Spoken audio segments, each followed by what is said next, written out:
Assalamualaikum warahmatullahi wabarakatuh. Mari kita mulai perkuliahan kita pertemuan kedua ini dengan bacaan Ummul Quran dan doa. Semoga kita mendapatkan kemanfaatan ilmu dan berkahnya. Ala hadhihi niyyah wa ala kulli niyatin sholihah. Al-Fatihah. A'udzu billahi minasyaitonir rajim. Bismillahirrahmanirrahim. Alhamdulillahi rabbil alamin. Ar-Rahmanir Rahim. Maliki yaumiddin. Iyyaka na'budu wa iyyaka nasta'in. Ihdinas siratal mustaqim. Siratal ladzina an'amta 'alaihim ghairil maghdubi 'alaihim waladdallin. Amin. Alhamdulillahi rabbil alamin. Wabihi nasta'inu ala umuri dunya waddin. Wassalatu wassalamu ala asyrafil anbiya'i wal mursalin Sayyidina wa maulana Muhammadin wa ala alihi wa sahbihi ajma'in. Amma ba'du. Anak-anakku semuanya, HKI kelas A. Alhamdulillah pada pagi hari ini kita masih dipertemukan kembali oleh Allah dalam keadaan sehat walafiat untuk mengikuti perkuliahan ulumul hadis. Dan mohon maaf, Ustadz agak flu sedikit, jadi suaranya kurang bisa maksimal. Seperti yang Ustadz perintahkan kemarin, kita akan membaca hadis Arba'in Nawawi setiap kali perkuliahan dimulai. Kita akan membaca 2-3 hadis, kemudian menerjemahkan dan mengambil intisari dari hadis-hadis tersebut. Supaya apa? Supaya kalian ketika kuliah ulumul hadis ini ada oleh-oleh hadis yang bisa kalian pelajari, fahami, dan semoga bisa diamalkan. Hanya sekitar 10-15 menit ya di awal perkuliahan. Silahkan dibuka aplikasi di Play Store Hadis Arba'in Nawawi yang sudah diinstal.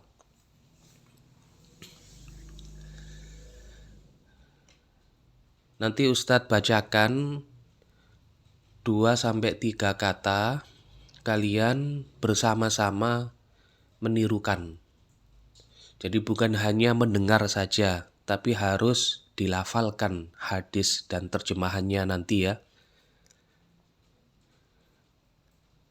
Bismillahirrahmanirrahim. Ayo silahkan diikuti. Hadis yang ke-1. An Amiril Mu'minin Abi Hafsin Umar bin Khattab radhiyallahu anhu qol Sami'tu Rasulullah sallallahu alaihi wasallam yaqul innamal a'malu binniyati wa innama likulli imri'in ma nawa. Faman kanat hijratuhu ilallahi wa rasulihi fahijratuhu ilallahi wa rasulihi. Wa man kanat hijratuhu lidunya yusibuha au imra'atin yankihuha fahijratuhu ila ma hajara ilaih.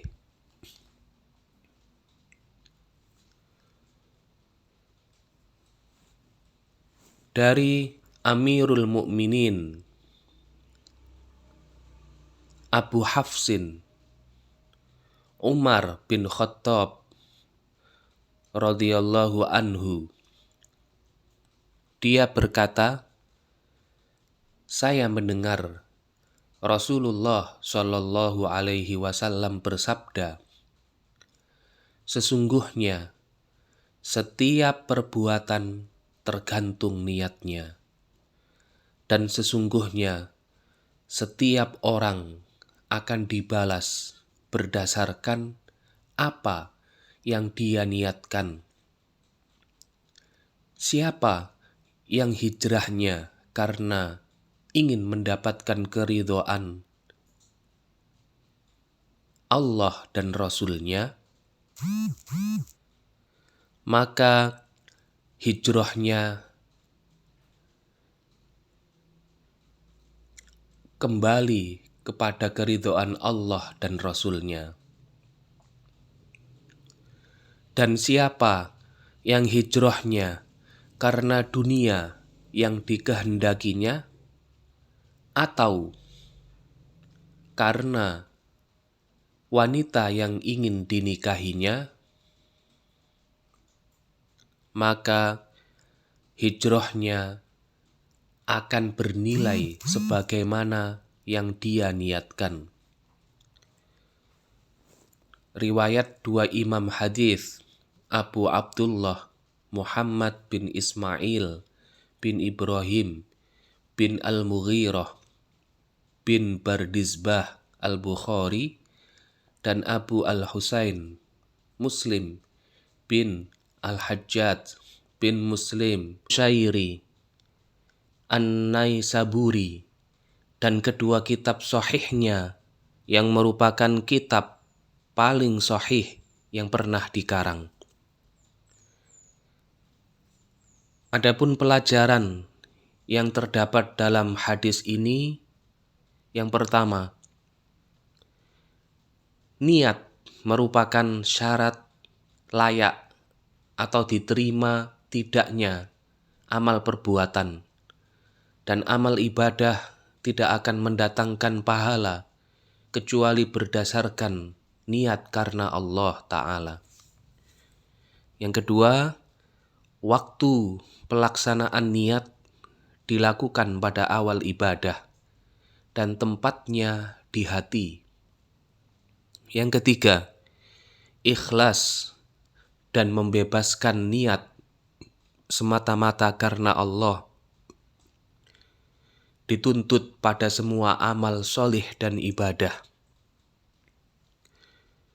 Faidah yang keempat, seorang mukmin akan diberi ganjaran pahala berdasarkan kadar niatnya. Yang kelima, semua perbuatan yang bermanfaat dan mubah atau boleh, jika diiringi niat karena mencari keridhaan Allah, maka dia akan bernilai ibadah. Yang keenam, yang membedakan antara ibadah dan adat atau kebiasaan rutinitas adalah niatnya.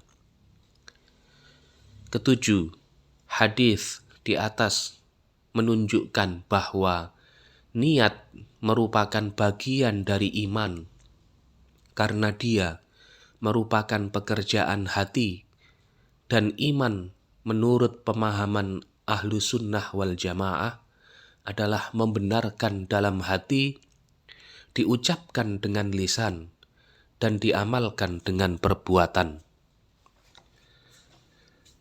Anak-anakku semuanya, karena ini hadisnya panjang, maka cukup satu hadis saja ya yang kita baca pada pagi hari ini.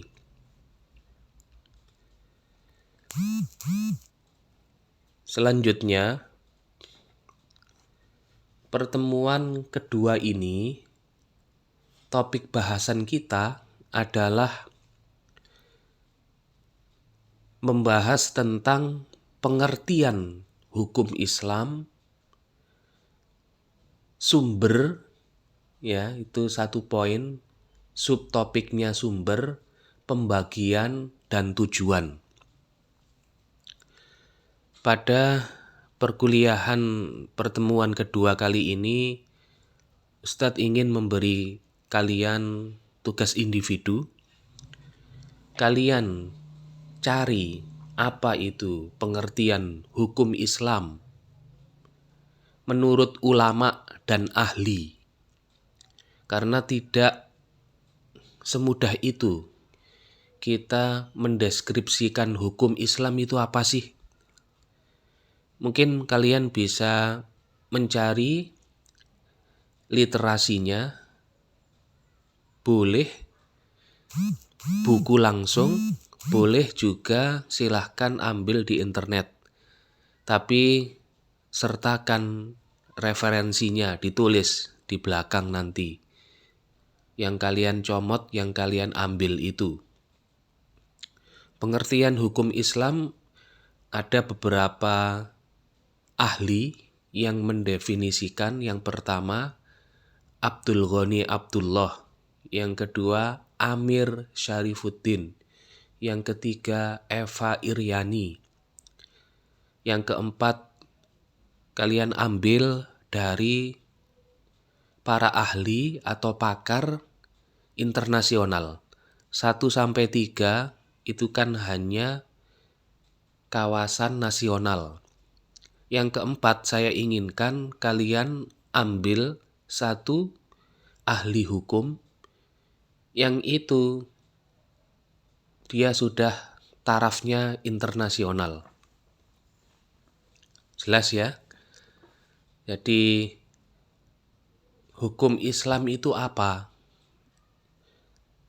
Kayaknya sepele, kayaknya gampang, tapi itu kalau dijabarkan panjang. Ya, minimal 4 ahli yang kalian tulis di tugas yang akan Ustadz berikan. Sudah ya? Terus sumber hukum Islam. Sumber hukum Islam itu kan ada 4.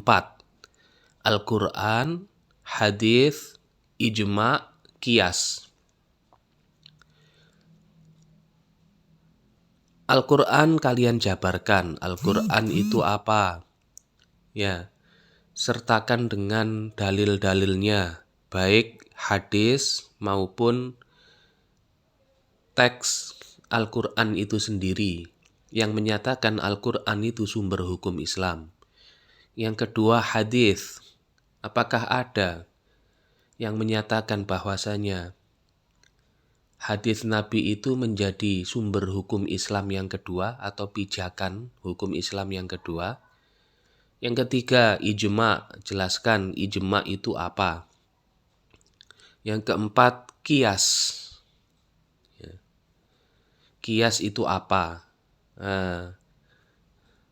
Kemudian contohnya apa? Ijma itu juga contohnya apa? Yang ketiga, pembagian hukum Islam.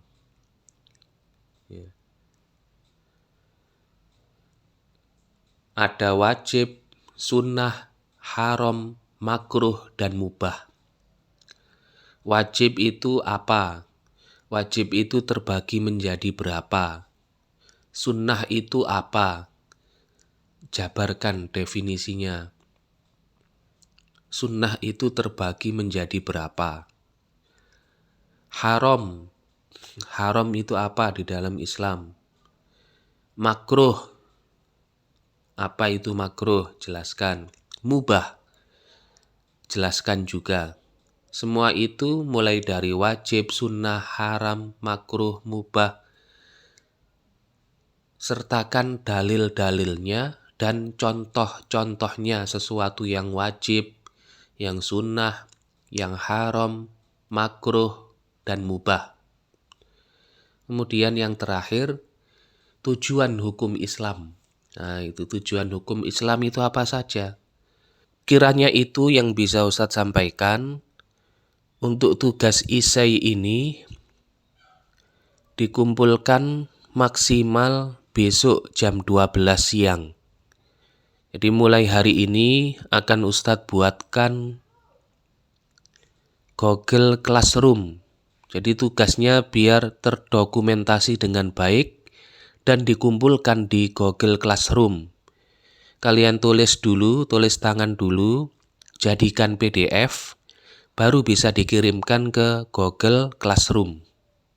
Mulai hari ini hingga besok jam 12 siang. Dan sebagai bukti kehadiran perkuliahan pada pagi hari ini, silahkan di screenshot, subscribe, like, dan komentar di channel YouTube Ustadz ini dengan tag sebagai berikut: nama lengkap, name, kelas, di bawahnya ditulisi hadir menyimak perkuliahan kedua Ustadz, gitu ya. Saya ulangi lagi, sebagai bukti kalian hadir perkuliahan pada pagi hari ini, pertemuan kedua ini adalah silahkan like, silahkan subscribe, silahkan tulis di kolom komentar nama lengkap, name, dan kelasnya. Wallahul muwaffiq ila aqwamit thoriq wal afu minkum ma'an najah, anak-anakku semuanya. Wassalamualaikum warahmatullahi wabarakatuh.